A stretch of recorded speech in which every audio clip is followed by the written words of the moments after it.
Convido a todos a abrir suas Bíblias em 2 Timóteo, capítulo 4,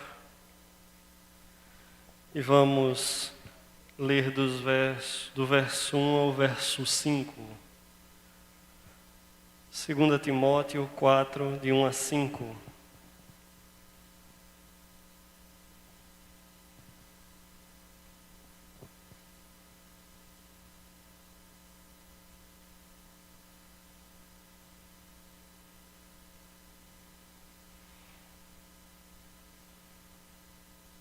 Amém?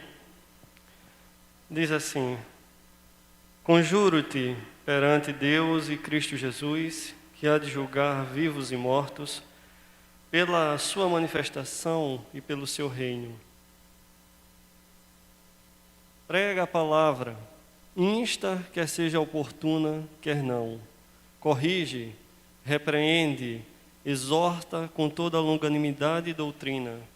Pois haverá tempo em que não suportarão a sã doutrina, pelo contrário, cercar-se-ão de mestres segundo as suas próprias cobiças, como que sentindo coceira nos ouvidos, e se recusarão a dar ouvidos à verdade, entregando-se às fábulas.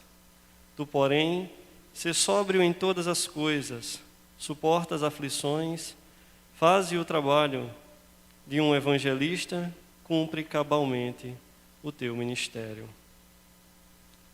Vamos orar mais uma vez. Senhor nosso Deus, Santo e Eterno Pai, queremos, Senhor, agradecer-te pela leitura da Tua Palavra, agradecer-te por ter nos trazido aqui nessa noite, Pai, agradecer por todas as bênçãos e livramentos que o Senhor tem nos dado. Ó meu Deus, nesse momento eu quero também te pedir, Senhor, que o Senhor venha sobre este pregador e que tudo quanto ele venha falar nessa noite seja aquilo que o Senhor queira falar à tua igreja. Não venha ser dele, mas tão somente tuas palavras, Pai. Ó meu Deus, queremos também pedir-te perdão pelos nossos pecados, porque somos homens e mulheres falhos, mas mesmo assim o Senhor nos amou. E assim nós te oramos, agradecidos por tudo, em nome de teu Filho Jesus. Amém.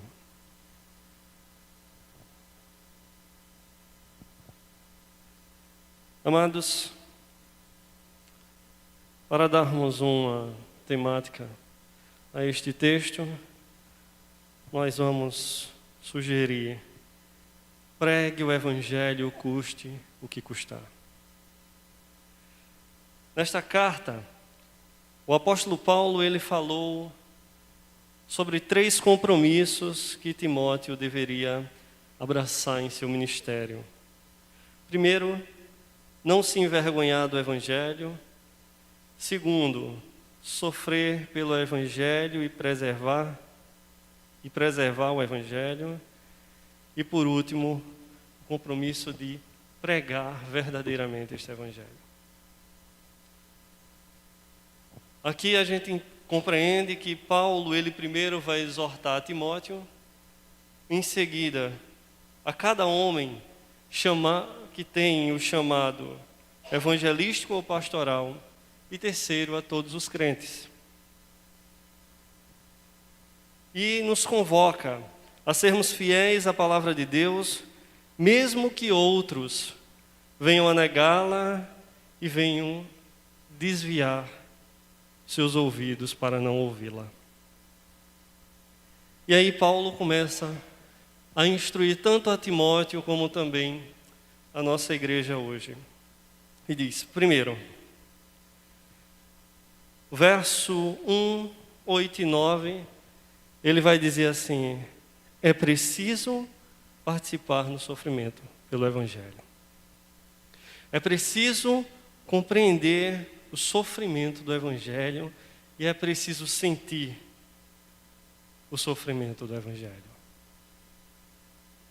O verso 8 do capítulo 1, ainda de 2 Timóteo, ele vai dizer assim, olha: portanto, não te envergonhes do testemunho de nosso Senhor, nem de mim, que sou o seu prisioneiro. Antes, participa das aflições do Evangelho segundo o poder de Deus, que nos salvou e chamou com uma santa vocação, não segundo as nossas obras, mas segundo o seu próprio propósito e graça que nos foi dada em Cristo Jesus antes dos tempos dos séculos. Embora Timóteo aqui demonstrasse ser um homem mais tímido, Paulo está dizendo a ele: olha, Timóteo, você não pode se envergonhar desse evangelho. Você não pode se envergonhar do que nós passamos por esse evangelho. E aí ele diz: nem de mim, que sou prisioneiro seu, mas antes há uma necessidade de participar destas aflições, segundo o poder de Deus. E esse poder que nos salvou e chamou com santa vocação, não segundo as nossas obras, porque se fosse olhar para cada obra de cada homem, de certo nós não seríamos chamados para nada. Porque o homem tal, pecador, ou melhor ainda dizendo, miserável pecador, que não tem nada a oferecer a Deus, mas Deus mesmo assim o ama, Deus mesmo assim o chama, Deus mesmo assim o escolhe. E aí lá no verso 3 do capítulo 2 ele vai dizer: sofre pois comigo as aflições como um bom soldado de Cristo Jesus, porque de certo se abraçardes esse evangelho, terás que ser inimigo do mundo. Não dará para caminhar com o evangelho e com o mundo, porque os dois são totalmente diferentes. Aquilo que o mundo oferece é uma coisa, mas o que o evangelho oferece é outra ainda melhor. Porque através de tal participação, outros seriam salvos. Então, somente pela pregação desse evangelho, do sentir a dor desse evangelho, outros seriam salvos através da pregação, como consta no verso 10 do capítulo 2. Que aí o próprio Paulo vai dizer: portanto, tudo sofro por amor dos escolhidos, para que também eles alcancem a salvação que está em Cristo Jesus, com glória eterna. Todo sofrimento que se passa, ou que passemos aqui, que seja tão somente para a proclamação desse evangelho, para que o amor de Deus e para que o sacrifício de Cristo seja conhecido por todos. E quando nós olhamos hoje, homens e mulheres que são levantados para levar o evangelho em culturas diferentes, eu não vou nem falar de outro país, mas aqui dentro mesmo, quantos vêm do sul para pregar aqui nos interiores, nos sertões, cultura totalmente diferente, embora a língua ajude ainda, mas e aqueles também que saem para outros países, língua diferente, não só os costumes, mas tudo diferente daquilo o qual ele está acostumado a conviver. Mas por amor a esse evangelho, dizem sim e vão. Porque Deus os capacita, assim como Deus os leva em amor.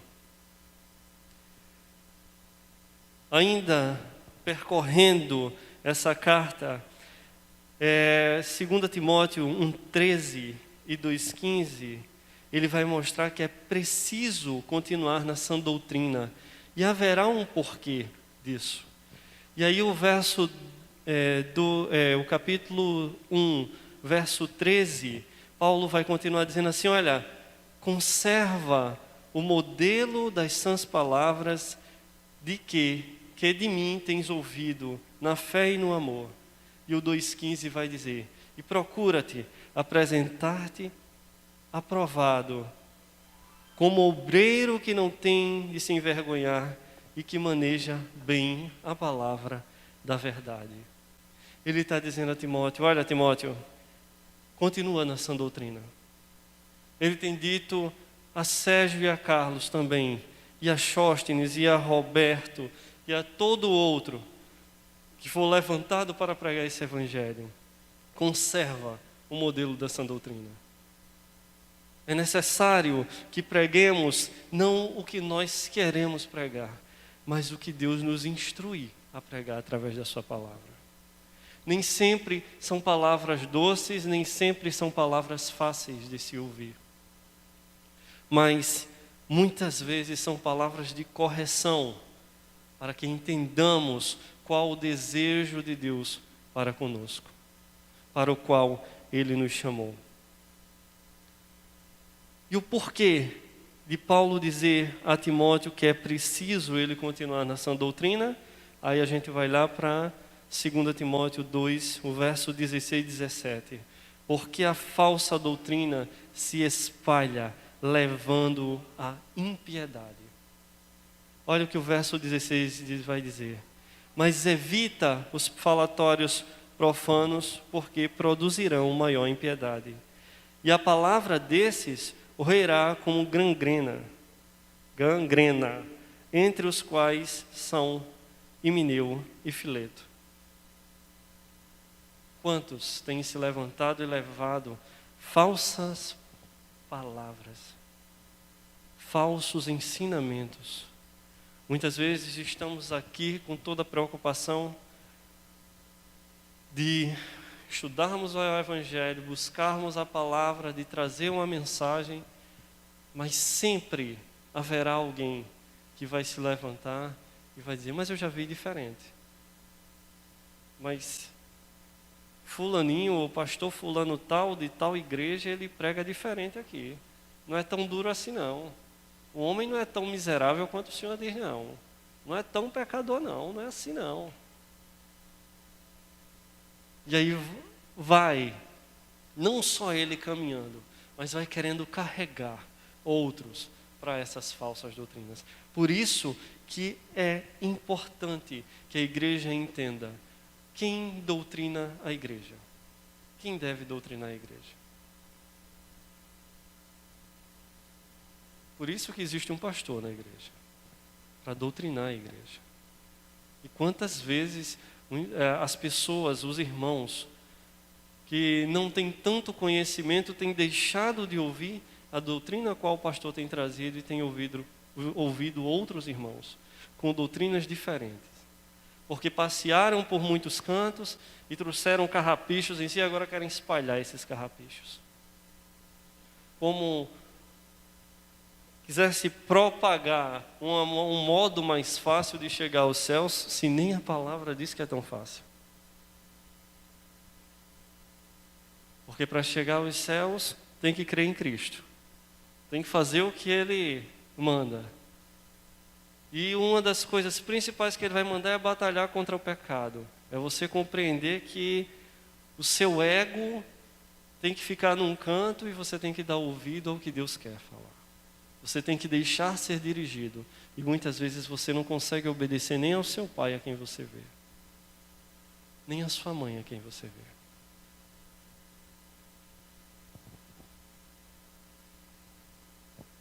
Segundo Timóteo 2:22, Paulo continua dizendo a Timóteo, olha Timóteo, é necessário, é preciso fugir das paixões da mocidade. Aí ele vai dizer, portanto também foge das paixões da mocidade e segue a justiça, a fé, o amor e a paz com os que, com o coração puro, invocam ao Senhor. Porque a partir do momento que você se abraçar aos desejos de sua mocidade, consequentemente você irá se afastar da missão ao qual você foi levantado. Porque ele precisava ser purificado e separado para o uso do mestre. Está aí o significado da palavra santa. Fulano agora só quer dizer que é santo e não compreende que santo não é aquela estatuazinha de barro que fica imóvel. Mas santo é aquele que foi separado por Deus para uma missão. Aquele que foi chamado por Deus para executar uma tarefa que foi escolhido ele fazer. E de certo, Cada um de nós que estamos aqui, se formos chamados por Deus, temos uma missão a ser executada por cada um de nós. Pastor Sérgio tem a dele, eu tenho a minha, Pastor Sóstenes tem a dele, cada um aqui tem. E se você se recusar, não se preocupe não, Deus vai levantar outro. Mas haverá o dia em que Ele vai olhar e vai dizer: cadê aquilo que eu deixei para que você fizesse?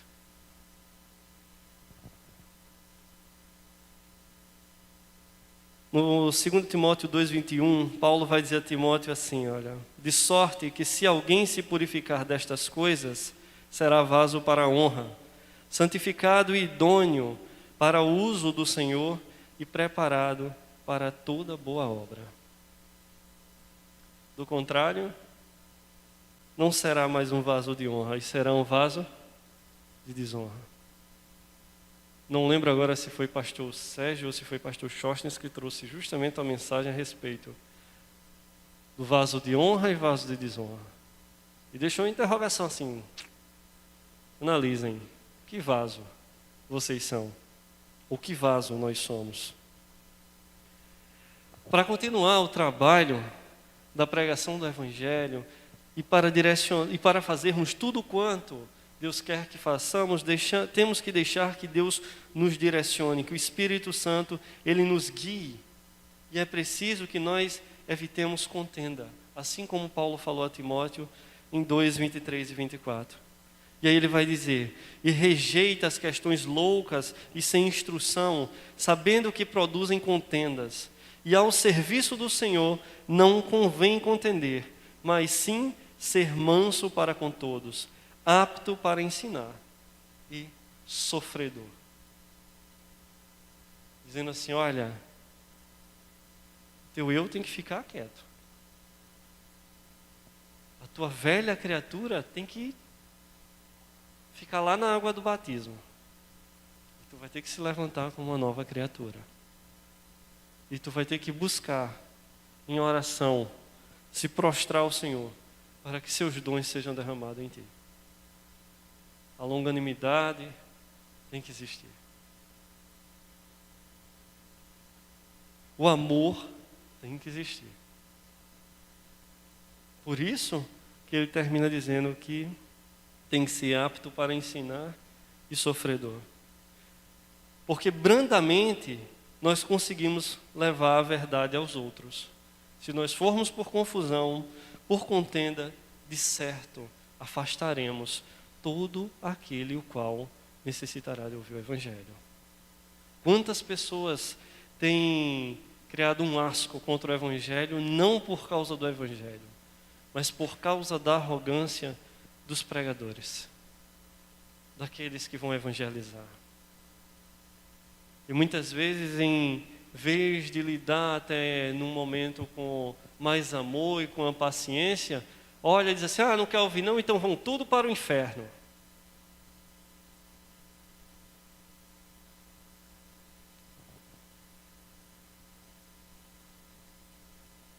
O verso 25, ainda do capítulo 2, ele vai dizer, né? Instruindo com mansidão os que resistem, a ver se porventura Deus lhes dará arrependimento para conhecerem a verdade e tornarem a despertar, despertando-se dos laços do diabo em que a vontade dele estão presos. E até aqui a gente vai ver o quanto Paulo já vem instruindo a Timóteo e quantos ensinamentos nós vamos adquirindo até aqui, até chegarmos no texto o qual lemos aqui no capítulo 4. E quando a gente olha logo aqui, no capítulo 4, no verso 1, a gente vai compreender que, primeiro, é preciso que como pregadores, como evangelistas ou evangelizadores, nós temos que cumprir a sublime missão na presença do divino juiz a quem prestaremos conta. O verso 1 ele começa dizendo assim: Conjuro-te, pois, diante de Deus e do Senhor Jesus Cristo, que há de julgar os vivos e os mortos, na sua vinda e no seu reino. Quando Paulo começa aqui, ele não está dando uma ordem em seu próprio nome ou sob sua própria vontade ou autoridade, mas testifica sob juramento como numa corte de justiça perante Deus e Cristo Jesus, que caminhando já para o seu martírio, transfere para Timóteo a solene incumbência de pregar o verdadeiro evangelho, como ele vai tratar no verso 2. E não de qualquer forma, mas em todo o tempo, visto que o Cristo já vem. E não só Paulo e Timóteo, mas todos os ministros do evangelho serão julgados na segunda vinda de Cristo. E ele julgará até que ponto cada um desempenhou ou não as suas tarefas, as suas obrigações. E nos cobrará. Paulo, ele diz a Timóteo e a nós aqui hoje o seguinte: vocês estão diante de Deus e do Messias, o juiz de todos, devendo prestação de contas a Ele. Daquilo que vós fizestes, de bom ou de ruim, prestarão conta. Esta verdade deve ser para nós uma expectativa tão clara e certa quanto foi para Paulo e Timóteo. Porque tanto os que pregam a palavra como os que ouvem terão de dar conta a Cristo quando Ele voltar. De tudo o quanto nós falamos e de tudo o quanto nós ouvimos. De tudo o quanto nós fizemos ou de tudo o quanto nós deixamos de fazer. Ou seja, temos que ter cuidado para não pecarmos na omissão ou do não fazer, porque isso gera uma desobediência. Segundo Timóteo 4:2, ele vai continuar dizendo, olha, que pregues a palavra, instas, a tempo e fora de tempo, redarguas, repreendas, exortes com toda a longanimidade e doutrina. É preciso sermos diligentes para pregar esse evangelho. Esse verso 2, nós encontramos a essência dessa exortação. Paulo agora ele passa da motivação, como no verso 1, motivando a qual cada um vai em busca de levar o verdadeiro evangelho, fazer aquilo que Deus mandou para que quando Cristo voltar, nos apresentemos bem diante dele. Mas agora, ele vem para o imperativo de sua proclamação, dizendo, prega a palavra. E aí vem a pergunta, e o que Timóteo deve pregar? Observamos imediatamente que a mensagem que Timóteo deve comunicar é a palavra. E não qualquer palavra, ou não vai ser proferido não será proferido algo que alguém ou um qualquer disse, mas pregar a palavra de Deus. É esta que é a palavra principal na missão de um ministro. A palavra que tem a supremacia, a pregação, a primazia. Mas, novamente, de quem é esta palavra? Seria a palavra apenas do pregador? Não. Não pode substituir, nem acrescentar palavra alguma. Mas o pregador, o seu papel é tão somente pregar a palavra a qual Deus lhe otorgou pregar. Ou lhe destinou a pregar. Não são as palavras de pastor Carlos, não são as palavras de John Stott, não são as palavras de Calvino, não são as palavras de John Wesley, não são as palavras de qualquer outro pregador. Mas a mensagem a ser entregue é a palavra de Deus e tão somente a palavra de Deus. O pregador, ele não cria a mensagem, ele apenas proclama. Pois são as boas novas de salvação para os pecadores. E assim todos nós temos que usar os métodos legítimos para realizar essa obra com eficácia. Não adianta inventar. Não adianta querer firular o negócio. A palavra tem que ser esta. A palavra, ela simplesmente tem que ser nua e crua, do jeito que é, sem tirar nem pôr. Se ela vai afagar os ouvidos, amém.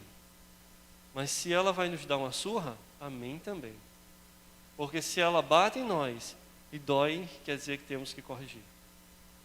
E temos que dar glórias a Deus por entender que é necessário corrigir. E pedir a Deus que nos dê humildade e obediência para nos corrigirmos segundo a sua palavra. Não é a nossa vontade que tem que ser expressada, mas a vontade de Deus em nossas vidas. O verso 3 e 4, ele vai dizer assim: porque virá o tempo em que não suportarão a sã doutrina, mas tendo comichão nos ouvidos, amontoarão para si doutores conforme as suas próprias concupiscências, e desviarão os ouvidos da verdade, voltando às fábulas. Quando a gente olha para o versículo 3, a gente vai ver que Paulo, nas traduções, para o português, umas vai começar como porquê e outras vai começar como pois. Já iniciando o parágrafo. Paulo aqui, ele fornece uma segunda base sobre a qual apoia a sua exortação. Há um outro evento futuro antes da vinda de Cristo. A saber, são dias negros, dias difíceis, dias de apostasia. Paulo aqui não está iludindo, não ilude nem a Timóteo nem a nós, com promessas vazias ou promessas de que tudo vai ser tranquilo e que tudo vai ser aguinha de coco e sombra fresca. Ele sabe que o tempo do fim é marcado por uma forte oposição ao Evangelho. E como serão esses tempos? Em primeiro lugar, as pessoas se sentirão ofendidas ao ouvir a sã doutrina. Porque a palavra vai bater e vai doer. E não suportarão ouvir a verdade. A verdade sempre fere mortalmente o orgulho do homem e denuncia o seu erro, a sua malignidade, o seu pecado. O homem natural não discerne as coisas de Deus, nem os mortos espirituais têm apetite pela palavra, mas somente é a palavra para curá-los de sua cegueira e de suas enfermidades. Em segundo lugar, as pessoas se sentirão atraídas pelas novidades. Tem que ter novidade. A novidade agora, para juntar jovem, tem que mudar a forma do culto. Precisa ter cadeira, tem que pular. São 3 horas de louvor e 2 minutos de palavra, mas o louvor não é um louvor que só seja de adoração a Deus, não. Tem que mexer. O camarada tem que pular e eu tenho que olhar para os céus e dizer: restitui que eu quero de volta o que é meu. Se a gente olhar de onde Cristo nos tirou e olhar para Ele e dizer: restitui, eu quero de volta o que é meu, e dizer assim: eu quero o inferno de volta. Não me carregue para os céus não, que eu prefiro o inferno. Não adianta me limpar não, que eu quero a lama. Cercar-se-ão de mestres, segundo as suas próprias cobiças, a fim de ouvir tudo aquilo quanto agrada aos seus ouvidos. Além de repudiar a verdade, sentirão uma atração enorme pelas novidades e darão todo o crédito aos falsos mestres. Porque você não é pecador, não. Você é quase igual a Cristo. Você é mais valioso do que o ouro de Ofir.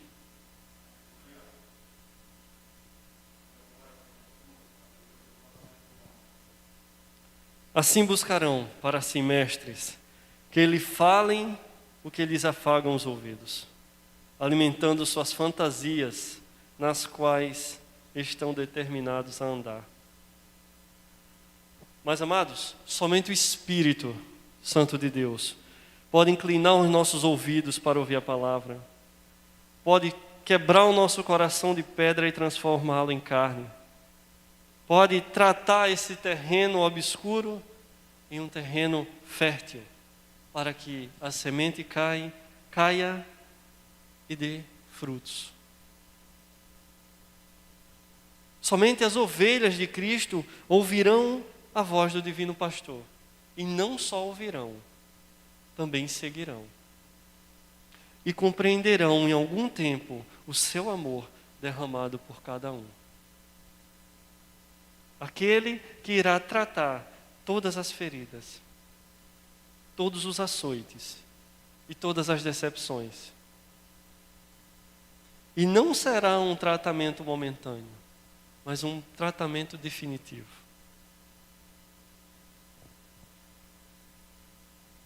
E para encerrarmos o verso 5, ele vai dizer assim: mas tu, sê sóbrio em tudo, sofre as aflições, faze a obra de um evangelista e cumpre o teu ministério. É preciso exercer contínua vigilância e corajosa devoção no cumprimento do seu dever para com Deus. Se os homens não podem suportar a verdade e não querem ouvi-la, seria mais fácil ficarmos quietos, não é? Ora, se ninguém quer ouvir a palavra, ninguém quer ouvir a verdade, então o mais fácil para nós é que a gente se aquiete. Vamos fechar as portas e vamos para casa. Porém, aqui a obrigação é de seguir em frente com o Evangelho. Não é você se sentir confortável, mas você se sentir afligido pelo mundo, sofredor, mas corajoso para levar essa palavra. O desinteresse das pessoas em relação ao Evangelho não deve determinar as atitudes dos ministros de Deus. Por isso, Paulo ordena a Timóteo que cumpra cabalmente o seu ministério como evangelista. Que anime-se. Não só ele iria passar por tudo quanto passou, mas Paulo também já vinha passando, como outros já haviam passado, e tantos outros que iriam passar, como os de agora que também passam. Embora para nós hoje ainda seja um pouco light, né? Para pregar o Evangelho, todo mundo sai com a palavra, escolhe o dia que quer ir levar o Evangelho. A gente lembra que tem países que você não pode nem sussurrar o Evangelho. Mas tem irmãos lá. Se a gente visualizar os relatórios, por exemplo, dos Portas Abertas, né? Da missão Portas Abertas, nós vamos ver constantemente os irmãos que estão lá batalhando.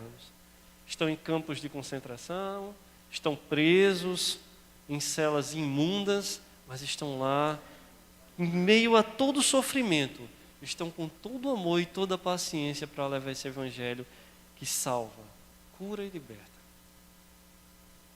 Eles têm um compromisso fechado com Deus. Independente do que aconteça, estão fechados com Deus. Eles compreenderam o que a palavra fala. Eles compreenderam o que Paulo falou a Timóteo. Estão dispostos a morrer por esse evangelho. Não importa, meus amados, se os falsos mestres vão aparecer, serem mais atraentes, mais populares, se juntarão multidões ao seu redor, se terão uma aceitação maior. Nós precisamos ser diferentes, como Timóteo foi. E não deixarmos ser influenciados pelo modismo. Modismo de unção de bicho, né? Cachorro, gato. A moda agora é miar, latir, uivar em cima do púlpito. A gente olha para o tempo dos reformadores, era pregar que os outros saíssem chorando. Era pregar e multidões se converterem. Hoje não. Hoje é tudo muito aparente.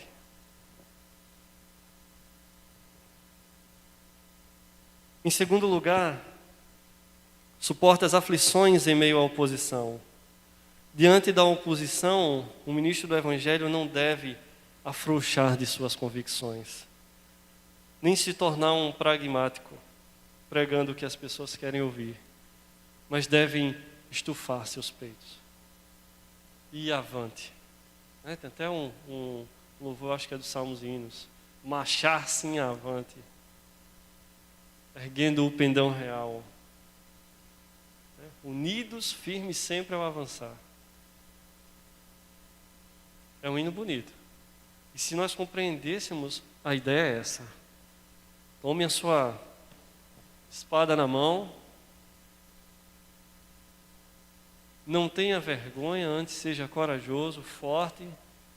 Deus ele vai abrindo o caminho e a gente vai marchando e levando o Evangelho. Essa é a nossa função.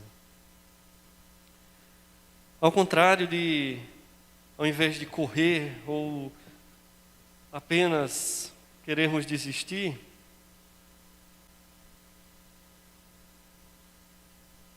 nós devemos nos dispor a suportar todas as aflições que virão por causa da fidelidade à verdade da palavra de Deus.